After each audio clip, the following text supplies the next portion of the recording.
When talking about motion, three of the key laws really governing it are Newton's laws. Newton's laws deal with force and acceleration. So the first law says that an object in motion will stay in motion, and an object at rest will stay at rest unless acted upon by an external force.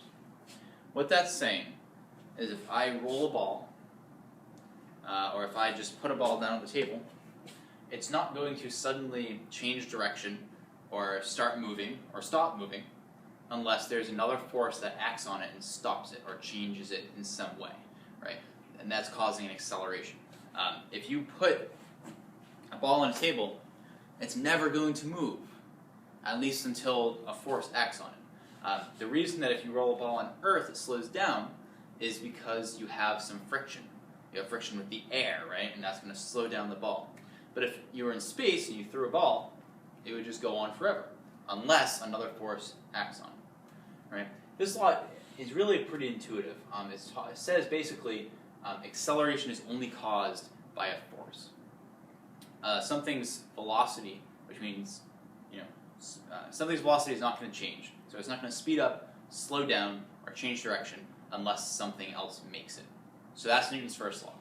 Newton's second law says that acceleration is proportional to the applied force and inversely proportional to the mass of the object that's feeling the force.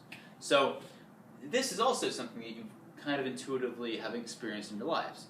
If I push something harder, it's going to accelerate more, right? If I push something not as hard, then it won't accelerate that much.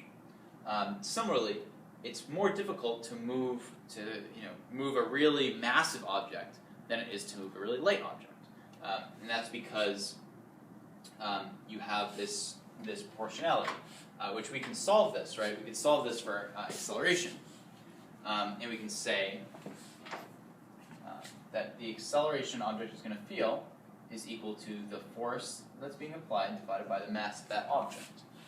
So if we increase the mass of the object but keep the force being applied the same, it's not going to accelerate as much. And if we increase the force on the object and keeping the mass the same, it will accelerate more, right? And that relationship in inequality form is F is equal to mass times acceleration, right? Don't think that if you're not creating a force by accelerating something. Forces cause things to accelerate, and that's from Newton's first law. Newton's third law says that for every force exerted by object A on object B, there exists a force equal in magnitude but opposite in direction exerted by object B on object A. So when I push down on a chair or a table, I feel a force up, right? When you push down on a table, your hand doesn't go through, and that's because there's a force pushing up on your hand.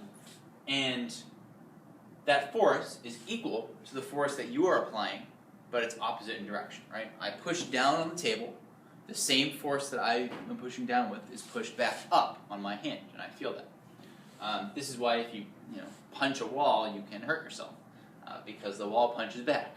And you can write that as saying that the force exerted by object A on object B is equal to the negative of that force exerted by object B on object A. So those are Newton's laws, and in the next video we're going to learn how to apply them to solve problems.